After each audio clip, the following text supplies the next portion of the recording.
এগুলো হচ্ছে কাঁঠালের বিচি, আগে সিদ্ধ করে নিয়েছি, এরপরে তো বেটে নিচ্ছি এইভাবে ডাল রান্না করার জন্য। হ্যালো এভরিওয়ান, আসসালামু আলাইকুম। প্রতিদিনের মতো আরেকটি নতুন ব্লগ নিয়ে আসলাম আপনাদের সামনে।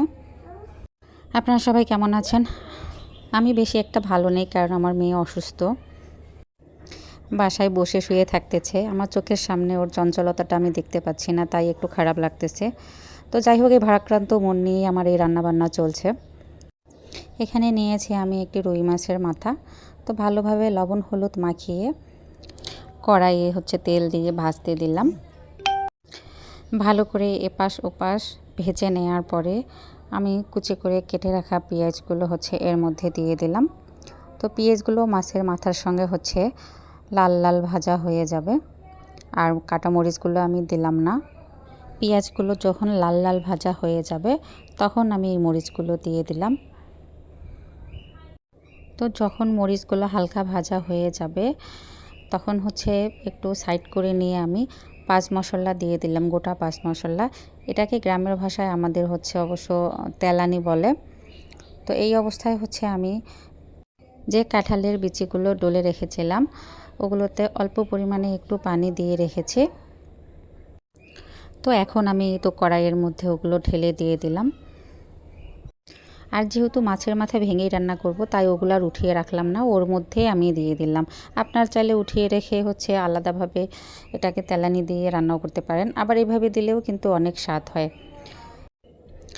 মাছের মাথাটি ভাজার সময় আমি একটু ছোট ছোট করে ভেঙে নিয়েছি খুন্তির সাহায্যে।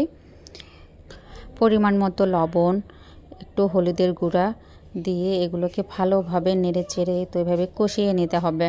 প্রথমেই বেশি পরিমাণে পানি আমি দিলাম না, অল্প একটু পানি দিয়ে রেখেছিলাম। ওটুক পানি দিয়ে আমি তো নেড়ে চেড়ে ভালোভাবে কষিয়ে নিচ্ছিলাম। কষানো হয়ে গেলে এই তো আমি হচ্ছে পানি দিয়ে দিলাম ডালের মধ্যে। কাঁঠালের বিচির ডাল, এই ডালটি অবশ্য বেশি পাতলা করা যায় না, একটু ভারী ভারী রাখলে অনেক মজা লাগে খেতে। কিছুক্ষণ জাল হওয়ার পর এই তো আমার ডালের মধ্যে ব্লক চলে আসছে। এবার আমি হচ্ছে একটু পাঁচ মশলার গুঁড়া অ্যাড করে দিয়ে দিলাম। এবার একটু ভালোভাবে নেড়ে চেড়ে দিয়ে দিলাম, যাতে মশলাটি সব জায়গায় ভালোভাবে ছড়িয়ে যায়, এক জায়গায় দলা হয়ে না থাকে। এবার আমি নামিয়ে ফেললাম। এর সঙ্গে একটু ভর্তা ভাজি হলে অবশ্য খেতে ভালো লাগে, তাই একটু আমার শাক সিদ্ধ করা ছিল, মূলা শাক, এটাও আমি হচ্ছে তেলানি দিয়ে ফেললাম। একটু রসুন মরিচ আর হচ্ছে পেঁয়াজ কুচি করে কেটে নিয়ে। তো আমার ভিডিওটি আজকে এ পর্যন্তই।